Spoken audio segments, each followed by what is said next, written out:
La guerre des chefs à droite, Bruno Retailleau, Laurent Wauquiez se disputent la présidence du parti Les Républicains. Le scrutin est clos depuis quelques minutes.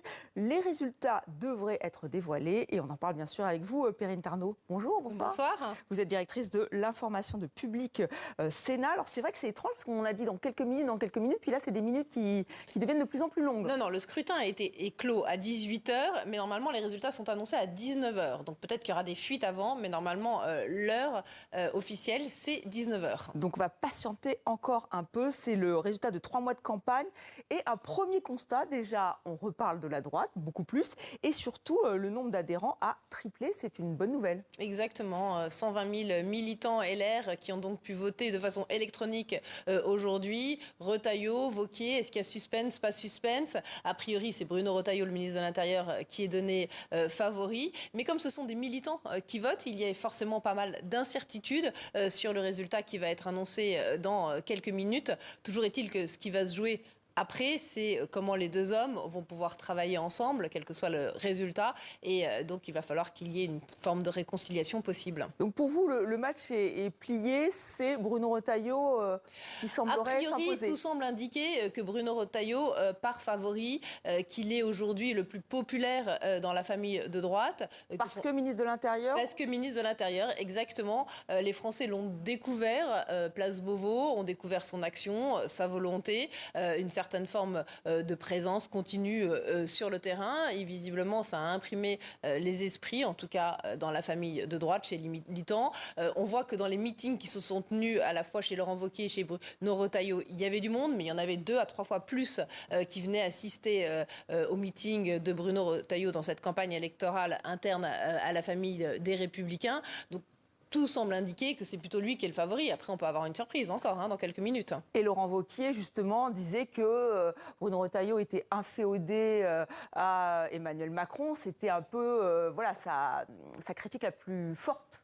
Exactement. Enfin, on peut se souvenir que Laurent Wauquiez lui-même avait voulu rentrer dans le gouvernement de Michel Barnier à l'automne 2024. Alors effectivement, son axe de campagne, ça a été de dire que Bruno Retailleau faisait maintenant partie un peu de la Macronie, puisqu'il était ministre de l'Intérieur du gouvernement de François Bayrou, qui a toujours été proche d'Emmanuel Macron. C'était donc son angle d'attaque vis-à-vis du ministre de l'Intérieur. On va voir si ça percutait dans l'esprit des militants LR. Toujours est-il, comme je vous le disais, c'est qu'il va falloir maintenant qu'ils trouve une ligne d'action commune, qui est une forme de réconciliation entre les deux hommes, quel que soit le vainqueur. Ce qui se joue, c'est la présidentielle de 2027. C'est qui va représenter la droite. Exactement. Et on sait que les deux hommes ont des velléités de représenter la famille Les Républicains lors de cette campagne présidentielle de 2027, même si Laurent Wauquiez, lui, en a fait plus clairement l'annonce que Bruno Retailleau, mais on sait effectivement qu'ils ont cette volonté-là.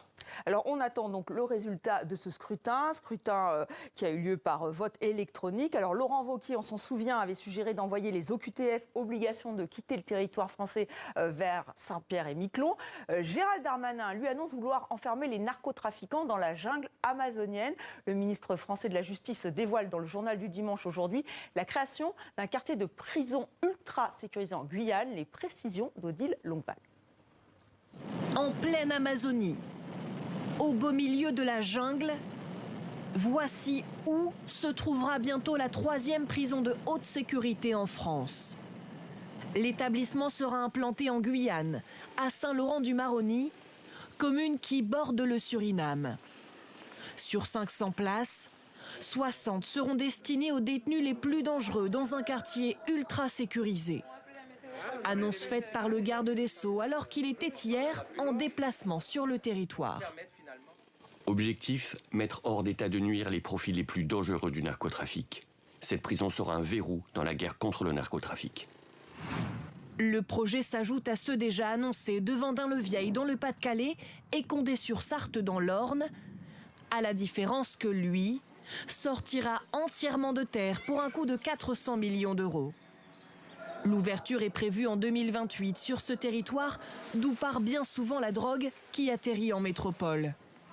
Sa localisation devrait permettre le brouillage total de téléphones et de drones, contrairement aux prisons situées en zone urbaine. Là, dès l'instant où vous mettez ça sur un périmètre où il n'y a aucune activité, qu'il n'y a aucun logement, rien du tout, donc vous pouvez permettre justement les brouillages nécessaires. Face à un projet déjà critiqué, le ministère de la Justice assure que cette prison devrait accueillir en priorité des détenus issus du secteur des Antilles. Une prison de haute sécurité qui fait penser au bagne de Cayenne. Une annonce choc, Perrine Tarnaud, une de plus?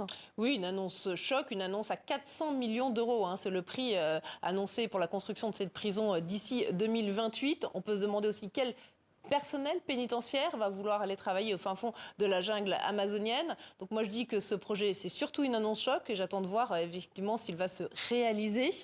Darmanin veut y enfermer effectivement les plus gros bonnets du narcotrafic, aussi les prisonniers islamistes les plus dangereux.